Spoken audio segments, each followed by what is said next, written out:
Bonsoir à tous, bienvenue dans notre émission. On va parler de Johnny Hallyday, l'hommage à Johnny Hallyday. Et on a commencé à s'échauffer un petit peu, mais pas sur la musique. Bonsoir Florian Bonsoir Gismi. Binet, bonsoir à Régis Quimbre Bonsoir. et bonsoir à Jérôme Flanche. Bonsoir. À Planche, à dire Flanche. Planche, c'est vraiment difficile là. On va parler de ce rendez-vous du 15 novembre et de ce concert événement hommage à Johnny Hallyday.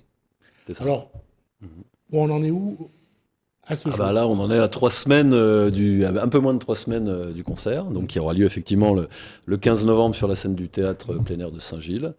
Donc les places se vendent bien, mais il en reste encore, donc n'hésitez pas à venir nous rejoindre. Et puis nous, on est dans la dernière ligne droite avec Régis pour monter ce spectacle, d'ailleurs surtout lui au niveau de la technique. Il a du boulot, et puis D'accord. on a hâte d'y être. On va présenter Régis Quimbre. Oui. Le nom est d'origine bretonne. Espagnol. Espagnol. Ah, d'accord. Quimbre. D'accord. Quimbré. D'accord. Alors, producteur. D'abord, c'est quoi un producteur et... Oula, alors un producteur, déjà un producteur, c'est quelqu'un qui s'occupe un peu de tout ce qui est la production, on va dire, parce que producteur, c'est assez court, mais la production s'occupe de toute la partie administrative qui travaille autour d'un spectacle et qui monte un spectacle pour pouvoir le proposer au public, donc en collaboration en général avec le chanteur lead qui est Florian sur l'hommage à Johnny. Et en fait, voilà, nous, notre travail, c'est de travailler sur la communication, de travailler sur l'engagement des salariés, de travailler et de faire en sorte que le spectacle se passe dans les meilleures conditions techniques et artistiques. D'accord. Voilà. Alors, je vais poser la question à Jérôme Planche. Écoute, bon, c'est pas Johnny Hallyday, on va pas s'inventer des choses, mais d'aller à un concert... Est-ce que Jérôme Planche a déjà assisté à un concert de Johnny Hallyday? Jamais, malheureusement, non. J'aurais beaucoup aimé sentir l'émotion qu'il y avait à ce moment-là, mais j'ai pas eu l'occasion. Non. D'accord. Je ne vous demande pas si vous irez le 15 novembre, mais... Là, il n'a pas le choix. Il n'a pas le choix. Avec grand On ne laisse plaisir. pas sortir d'ici s'il ne prend pas une place. Qu'est-ce que... Quand on parle de Johnny Hallyday pour un fan, qu'est-ce qu'il est vraiment? Plus que le reflet d'une époque, c'est le reflet d'une émotion. C'est ce qu'on peut ressentir quand on écoute non seulement la mélodie, mais la voix et l'interprétation et ce que ça peut dégager. C'est ça qui est important. Et quand on arrive à notre âge, et quand on avait un âge, quand on écoutait Johnny, on l'écoutait à 10-15 ans, quand on l'écoute à plus de 50 ans, 100 ans, c'est pas la même chose. 55. Je parlais pour moi, 50, 60 ans. Ça fait quoi exactement? L'émotion est encore plus forte parce que ça nous rappelle des souvenirs, ça nous renvoie en arrière à des choses qu'on a vécues, qui nous ont émus. Et la force de la musique et la force de Johnny Hallyday, elle est là. Cette définition plaît sans aucun doute à Florian Binet, je me trompe? Oui, tout à fait. Comme le dit Jérôme, cet artiste a chanté pendant 57 ans.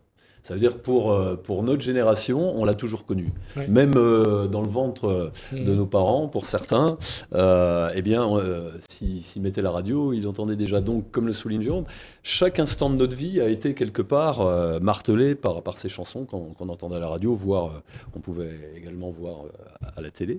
Et du coup, il y a cette dimension qui intervient et c'est le seul qui puisse faire ça aujourd'hui, quoi. Encore aujourd'hui, d'ailleurs. Hein. J'allais dire que, je ne sais pas si vous avez vu le film Star 90, Oui. avec Richard Anconina et Patrick Timsit. Non, je pense que c'est Patrick Timsit qui était avec lui.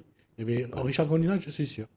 Mais quand ils ont fait la promotion, justement, de ces chanteurs des années 70-80, et on voit le spectacle que ça a donné. Je veux dire, on a l'impression que la musique s'arrête un peu à la fin des années 2000, quelque part. Pour ceux qui ont... Je ne dis pas que la musique n'existe plus, mais... Elle a évolué différemment. Voilà, a évolué différemment. Mais cette musique de Johnny Hallyday, de Sylvie Vartan, de Dalida, de toute cette génération, les années yéyé, cette génération-là, aujourd'hui, plus que jamais, je ne sais pas pourquoi, elle a encore une grande valeur. Ah ouais, elle a encore une grande valeur. Et même, moi, je sors plus en boîte, mais on voit bien que les jeunes en boîte de nuit, au jour d'aujourd'hui, sans s'en rendre compte, ils dansent encore sur des chansons remixées, Ouais. refaites avec des musiques actuelles, mais sur des chansons de Johnny, de Dalida, comme vous disiez tout à l'heure, avec plein d'artistes de cette époque. Et ils en mangent beaucoup plus qu'ils le pensent. Moi, des fois, ça m'arrive d'en discuter avec ma fille qui a 14 ans, et je lui dis, mais tu sais que ça, le vrai morceau, c'est ça, tiens, je te le fais écouter. Et là, Il découvre ça. elle découvre, elle dit, je pensais que c'était Voilà, c'est ça. le chanteur actuel qui l'avait inventé, quoi, qui l'a chanté pour la première fois. Il y a des morceaux comme Stand By Me qu'on entend, qu'on danse encore dans les boîtes ou dans les soirées. Il y a des morceaux comme ça qui sont vraiment, je vais dire, éternels. Oui, mais qui sont restés les morceaux d'origine. D'origine, exact. Mais quand on prend des morceaux de Claude François, par exemple, et on revoit quand le jeune artiste l'a remixé pour faire ce morceau qui s'appelle Ces soirées-là, et on voit qu'on reprend toujours une base de cette année-là, de cette époque-là, pour refaire de la musique. Carrément. Ouais. C'est, quelque part, c'est un échec ou on se dit que ça a été une belle période? Bon, je pense que c'était une belle période, mais non, c'est pas une question d'échec, c'est une question d'aller. Je crois que toutes les générations ont toujours été piochées des morceaux dans le passé. Bon, aujourd'hui, il s'avère que les morceaux du passé étaient nos morceaux que nous on a écoutés quand on était jeunes. Voilà, c'est juste peut-être nous qui vieillissons et que la musique est. C'est vrai que de parler comme ça, on pourrait penser qu'on est des vieux cons, mais pas du tout. Non, mais pas du tout. Bah, à un Pas moment, du j'ai tout. pensé à ça. Non, mais, Non, mais je moi pense non pour nous plus. tous. Mais absolument pas. Non, mais comme on le dit tous, de toute façon, c'est plus la même époque. Aujourd'hui, il y a un chanteur, une chanteuse qui sort chaque jour, qui nous fait un tube, après on le voit plus jamais. Parce qu'on est passé vraiment dans quelque chose, c'est l'ère du consumérisme, il faut consommer, et il en est de même pour la musique, et d'ailleurs tous les arts, c'est pareil pour les films, on nous fait des films... 4 spectateurs qui viennent et bon, c'est fantastique. Et c'est l'époque qui est comme ça. À l'époque, ce n'était pas le cas. Il y avait beaucoup moins d'artistes et du coup, les chansons, elles tenaient beaucoup plus la route. Il fallait faire des choses qui soient intéressantes pour les gens. Aujourd'hui, on pioche partout, il y a tout et n'importe quoi, peu importe. N'importe quel morceau, s'il est balancé en boucle à la radio, devient un tube. À l'époque, ce n'était pas le cas. À l'époque, un tube, c'était vraiment... ce qui touchait les cœurs des gens, sinon il n'existait pas. Donc fatalement, au niveau des auteurs et des compositeurs, on allait dans la qualité, ce qui malheureusement n'est plus le cas aujourd'hui. Justement, À il y a- mon sens, il y a- et je prends des risques. Il y a un Non, chant. mais évidemment, et j'assume. si on regarde, il y a même aujourd'hui, il y a des statistiques qui prouvent qu'il y a plus de 30% de la musique qui est balancée sur les sites de streaming qui ne sont que des chansons faites par de l'IA. Il n'y a C'est même ça. plus d'humains, quoi. Ouais. Et là, donc, il y a tout le système qui est en train de se mettre en place pour justement interdire, pour réguler ça, parce qu'en fait, si on laisse filer, il n'aura plus que ça. Pour parler de musique authentique, il y a un chanteur qui était un proche de Johnny d'ailleurs, Eddie Mitchell. Lui, il avait une rigueur sur la qualité de la musique. C'était incroyable, que ce soit sur Rio Grande, que ce soit la route de Memphis. C'était vraiment, il était vraiment dans son trip à lui, quoi. Et il a refusé d'aller chanter au Resto du Cœur parce qu'il disait non, moi je chante pas avec n'importe qui, et pour montrer la personnalité, quoi. Et c'est vrai que quand on écoute Johnny Hallyday, Michel Sardou, Eddie Mitchell, c'est pas la même musique. Et peut-être ce qui a changé également par rapport à cette époque, c'est qu'aujourd'hui, on est peut-être plus dans quelque chose d'influencé. Et puis on a la technologie qui a évolué. Il y a encore, on est encore sur des chanteurs comme Johnny et ces chanteurs de cette génération-là. Quand ça rentrait en studio, ça faisait une prise, fallait que ça chante bien et que ça joue bien parce que sinon ça passait à la poubelle. Au jour d'aujourd'hui, avec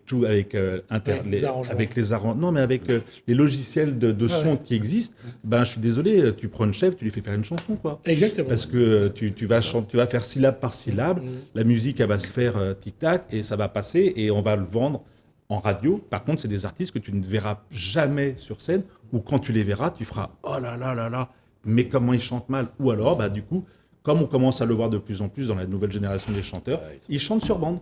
C'est ça. Aujourd'hui, On revient au playback. Nous, on faisait du playback à la télé. Eux, ils font du playback sur scène. Et là, tu fais waouh. on n'est pas dans le Peut-être même. qu'aujourd'hui, l'économie a pris le pas sur l'artiste. Sur l'artistique, peut-être. Ouais, Voilà. bah, Et donc c'est vrai qu'à l'époque de Johnny, il n'y avait pas beaucoup de chanteurs, il n'y avait pas beaucoup de chanteuses, mais parce que ce qu'il y avait, c'était le top du top. C'était des gens qui savaient chanter, c'était des gens qui Il savaient y a chanter. aussi, et ça c'est quelque Aussi. chose que je voulais mettre en avant, il y a aussi ceux qu'on ne voit pas, mais qui font de la bonne musique, qui font des bœufs de temps en temps, qui vont dans des bars, mais c'est vraiment de la bonne musique. Hein. Vraiment. Mais ça, on ne le voit pas, parce que on ne montre que celui qui doit être vendu par une boîte de production pour que ça ramène de fric, mais les autres, et je vais prendre un exemple, quand Jean-Jacques Goldman a commencé à écrire, il a voulu vendre ses textes à des chanteurs, personne n'en a voulu. Et c'est lui qui a dit, bah, je vais les chanter. Et Donc, après, ils se sont tous battus pour qu'il Ça. écrive. après, effectivement, ils se sont battus pour qu'ils écrivent des chansons pour eux. Mais ça montre bien que, c'est pour ça que quand on parle de Johnny, il y a, et c'est un peu péjoratif de dire ça, mais il y a une marque de fabrique. ouais, complètement. Tout à fait. Bah, en plus, lui, il a su synthétiser. On parlait d'une époque, mais c'est pas qu'une époque. Hein, il a su synthétiser tous les courants musicaux Il a de cherché l'ère du temps. Hein. les gens pour écrire Ouais, des textes bien sûr, pour lui. ouais. Il Ouais, est tout à parti fait. vraiment, y compris, et ça me fait Ouais, toujours- lui et son producteur, justement. Oui, oui, évidemment. Sacré boulot aussi, son producteur. Oui. Et moi, j'ai eu la chance de le côtoyer un tout petit peu. Parce qu'à l'époque, dans les années 2000, j'étais régisseur de tournée d'artistes de variété. Donc, je travaillais avec Marc Lavoine, enfin, des gens comme ça. Et j'accompagnais ces artistes-là sur les concerts. Ils étaient souvent guests sur les spectacles de Johnny. Et j'ai accompagné ces artistes-là pour qu'ils viennent chanter une chanson avec Johnny, qu'on appelait le patron d'ailleurs à l'époque. Hein. Tous les chanteurs disaient Johnny, c'est le patron. Parce que quand il prenait un micro, bah, tout le monde restait. Personne n'avait le niveau vocal qu'il avait. Il avait une voix tellement puissante que tout le monde avait l'air tout petit à côté de lui dès qu'il prenait un micro. Il avait une prestance sur scène et vocale surtout qui était extraordinaire. Alors, je voudrais juste préciser, Régis Cabre a dit un mot, ils étaient guests, ils étaient invités. Oui, voilà. Et oui. Oui, C'est de l'anglais, tout simplement. c'est ça. C'est ça. Non, c'est pour dire, dans la mise en place de ce spectacle, tout aujourd'hui, tout est calé, où il y a des choses que vous avez envie de remettre dedans, vous réfléchissez. Non, tout est calé. Tout est calé, Ok. scénarisé, et puis voilà, après ça va dérouler. Dès que la première note va jaillir, La eh bien, magie va sortir. le spectacle va se dérouler. Parce que, encore une fois, j'insiste, hein, c'est plus qu'un concert où on est là, 3-4, un morceau, merci, 3-4, deuxième morceau. C'est un spectacle, il se passe des choses, il y a un échange avec le public, il y a une histoire qui est racontée, et très modestement, encore une fois, un petit peu à l'instar de ce que pouvait faire Johnny, avec des invités, avec d'autres chanteurs. Moi, je ne suis pas le seul à chanter, on est 7 au total, mais c'est moi qui chante le plus, mais il y a quand même d'autres personnes qui interviennent en solo, en duo, voire même en trio. Et puis il y a des anecdotes qui sont distillées, et le public est embarqué, et les fans, comme les amateurs de musique, s'y retrouvent, quoi, parce qu'ils apprennent des choses, et puis... en général, ça sort avec la banane, pas sur la tête, mais ici. Voilà. J'ai pas osé penser parce que je voulais la poser. La question, c'est par rapport au premier spectacle où vous avez tiré des enseignements. Aujourd'hui, est-ce qu'il y a des choses que vous voulez atteindre? Oh bah, je sais pas, Florian, il y a des choses que tu veux atteindre. On a fait évoluer la setlist. Il y a tellement de chansons qui ont été chantées par Johnny que bah, le choix a été difficile déjà pour trouver comment modifier ce nouveau spectacle parce qu'il y avait tellement de belles chansons qu'il a fallu faire des choix. Bah, termine. Non, mais voilà. Et je pense que ce qui évolue, bah, c'est que c'est un nouveau spectacle avec des nouvelles chansons. Et on a la chance d'être rejoints sur scène de deux musiciens quand même qui ont travaillé aussi. Alors même si déjà on a déjà Michko Mba, la basse, qui a déjà travaillé avec Johnny dans le passé. On a Marc, j'ai oublié son nom, est un peu... Marc Demelemester. Voilà, alias Rocky. Demelemester. Rocky, c'est plus facile. Voilà. Il avait dit déjà dit la voix, j'ai pas retenu non plus. Voilà, donc Rocky, c'est plus facile. Rocky pour les amis, voilà, Rocky, et qui a été guitariste de Johnny dans les années 80 pendant presque 10 ans. Et donc, du coup, on amène une plus-value encore au spectacle. Voilà. C'est ça. Genre, quand on sait qu'il va y avoir deux musiciens qui ont été avec Johnny, ça donne, j'allais dire, ça augmente l'intérêt d'aller voir le spectacle. Là, tu dis oui. Pas, Je plaisante. pas sûr. L'émotion que je ressens et l'émotion dégagée, c'est pas par rapport aux musiciens, c'est par rapport à la voix, c'est par rapport à l'émotion que l'interprète va sortir. C'est surtout ça. D'accord. Alors, Et ça veut dire que demain, si Jérôme Planche assiste à ce concert, c'est d'écouter la voix de ceux qui vont chanter et de se souvenir de ce que Johnny pouvait faire. C'est ça?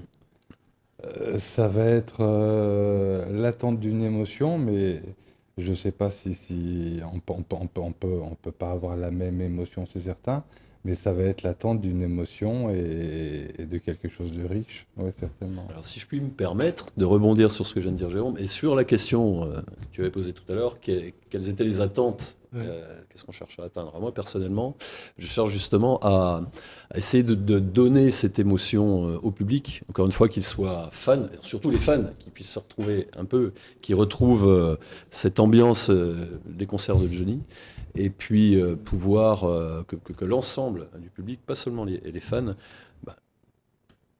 puisse ressentir justement cette émotion. C'est ça le seul objectif. Après, le talent du musicien intervient, bien sûr. Ouais. Mais quand on est fan, j'allais dire, j'avais pensé à la chanson de Bispo, là. Quand on est fan, on essaye de garder une image ou bien on sait que ça évolue, que ça change. Non, on sait que ça évolue, c'est pas la même interprétation. Quand c'est écouté sur un disque, dans un clip, l'émotion est la même. Mais non, après, c'est une évolution, c'est autre chose. Mais ça reste une belle émotion, une très belle émotion. La question, quand on dit aujourd'hui, c'est un concert hommage à Johnny, c'est quelque chose de mérité. C'est normal qu'aujourd'hui, on rend hommage à Johnny Hallyday. Oui, complètement. C'est vraiment la bête. Même pour quelqu'un comme Jérôme Planche, ça reste une bête de scène, ça reste un oui, grand parce artiste. qu'on rend hommage à quelque chose de vrai, à une émotion vécue. Oui.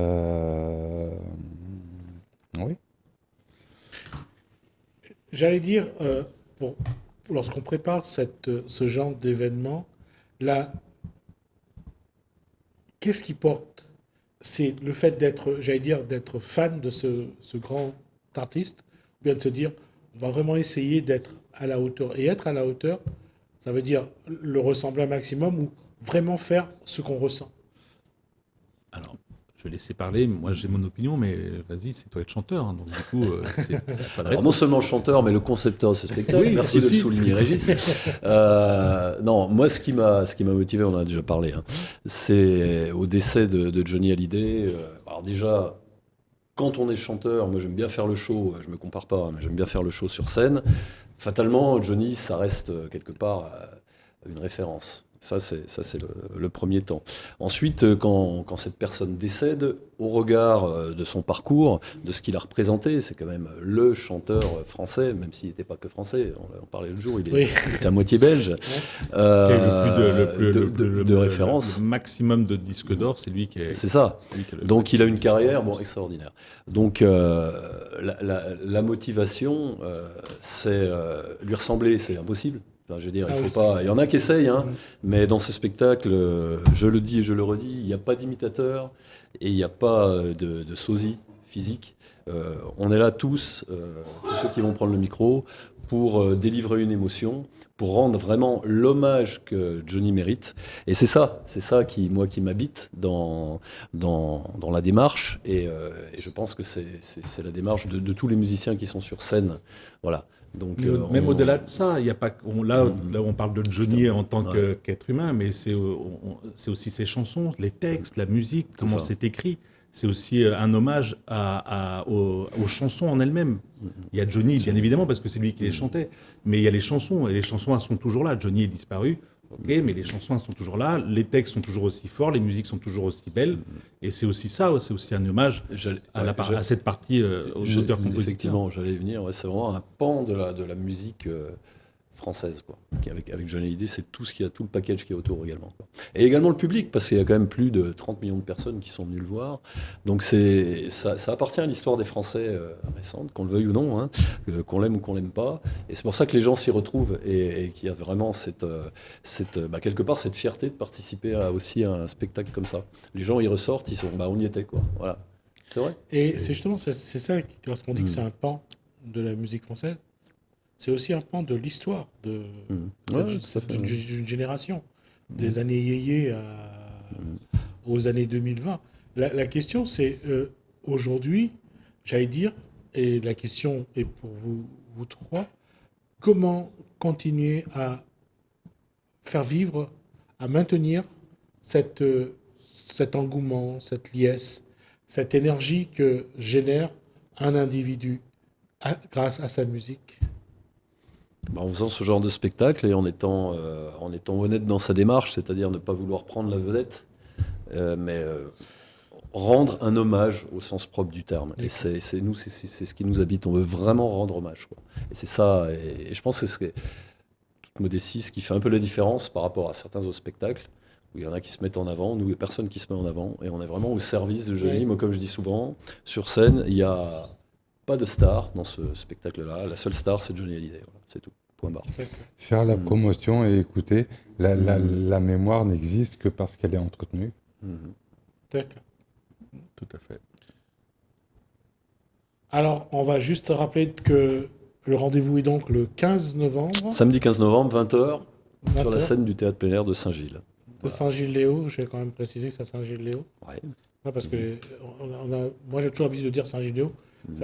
C'est pas la même place que Saint-Gilles-les-Bains. C'est ça. Donc, rendez-vous donc le 15 novembre à 20h sur le... Venez nombreux, on compte sur vous. On y sera. Voilà. Ça veut dire qu'il ne verra pas tout seul. Jérôme Planche a conclu. Merci à vous trois. Merci à vous. Merci, Gismi. Merci à vous de nous Merci. avoir suivis. Merci, Merci François, beaucoup. merci Alain. Je vous dis à bientôt. Merci.